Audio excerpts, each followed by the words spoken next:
People who survived an attempted murder. What happened? This happened 5 years ago, and I still get chills thinking about it. I've never told the full story before, but after years of therapy, I think I'm finally ready. I should have died that night, but somehow, I survived. At the time, I was living alone in a small one-bedroom apartment in a not-so-great part of town. I was working late shifts at a restaurant, usually getting home around 2 a.m. That night was no different. I was exhausted, dragging myself up the stairs to my unit. As I reached for my keys, I had this weird, uneasy feeling, like I was being watched. I glanced around. The parking lot was empty. The hallway was silent. Nothing was out of place. Still, the feeling lingered. A tightness in my chest. I shook it off, unlocked my door, and stepped inside. As soon as I closed the door behind me, something felt off.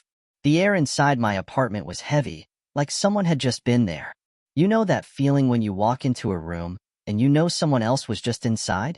I did a quick glance around. Nothing seemed out of place. Maybe I was just paranoid from walking home alone at night. I locked the door behind me, kicked off my shoes, and went straight to the bathroom to wash my face. That's when I noticed it. My closet door was slightly open. I never leave it open. My heart started pounding. At first, I tried to rationalize it. Maybe I had left it ajar before work? Maybe I was just being paranoid? But that feeling, the one that told me someone was watching me, it was stronger now. I stood frozen, staring at the closet door.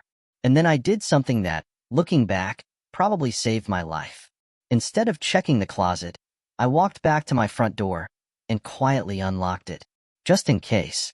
Then, gripping my phone tightly, I walked back toward the closet. The air felt wrong. I reached for the closet handle, and that's when I heard it. Breathing. Heavy. Slow. Coming from inside the closet. The attack. Before I could react, the closet door burst open, and a man lunged at me. I only got a quick look at him. Tall, hooded, grinning. He had a knife. Instinct took over. I screamed and did the only thing I could think of. I threw my phone at his face as hard as I could and ran. Because I had unlocked the door earlier, I was able to sprint out of my apartment before he could grab me. If I hadn't done that, I would have been trapped inside with him. I ran down the hallway, screaming for help. A neighbor opened their door just as the man bolted out of my apartment and ran in the opposite direction, disappearing down the stairwell. The cops arrived within minutes. I was shaking so badly I could barely get words out. When they searched my apartment, they found something that still haunts me.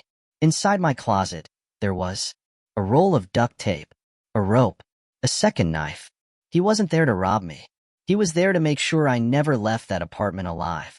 The investigation and the chilling discovery. Here's where it gets even worse. There were no signs of forced entry, which means he had been inside my apartment before I got home. The police started investigating, and a few days later, I got a call that made my blood run cold. The guy had been stalking me. They checked security footage from the apartment complex. This man had been watching me for weeks. The footage showed him sneaking into my apartment while I was at work, probably using a lockpicking tool or a copied key. And the most disturbing part? This wasn't his first time inside my home. They found hidden camera footage on his laptop that showed he had been in my apartment multiple times before while I was gone. He had watched me sleep. The thought of him standing over me at night, watching, waiting, makes me feel sick to my stomach. They eventually caught him after he broke into another woman's home a few weeks later. He was arrested, charged, and sentenced to 15 years in prison. But to this day, I have no idea why he chose me. And I don't sleep without double-checking my locks. Trust your gut. If something feels wrong, it probably is. Story 2. Cops have read it. What's the dumbest criminal you've ever caught? Now, the cashier? Not an idiot. She looked at the banana, then back at Bryce and said, "Sir, is that a banana?" Bryce froze for a second.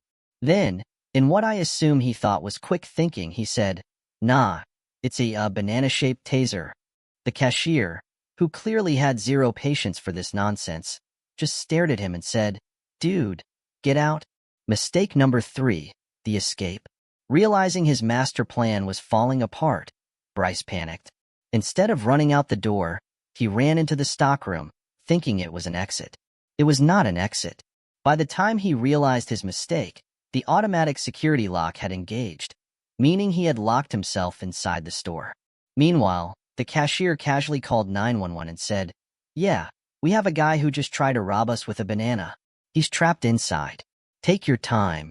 When we arrived, Bryce was frantically trying to break open the cash register, which he didn't even know how to open. We walked in, and the second he saw us, he threw the banana at us like it was a real weapon and shouted, "Stay back. I have more bananas." Safe to say, we were not intimidated. We took him into custody without a struggle. When we searched him, we found a second banana stuffed in his pocket, a note that said robbery plan but had nothing written on it, his own wallet with his full ID inside, proving he had been in the store earlier without a disguise. The aftermath. Back at the station, we asked him why he did it. His response? "Man, I saw this in a movie once. Thought it would work." Bryce was charged with attempted robbery and criminal trespassing. He didn't get any jail time, just a fine and probation. The best part? A few weeks later, I ran into the cashier again. She told me Bryce came back to the store to apply for a job. Some criminals learn. Bryce? Not so much.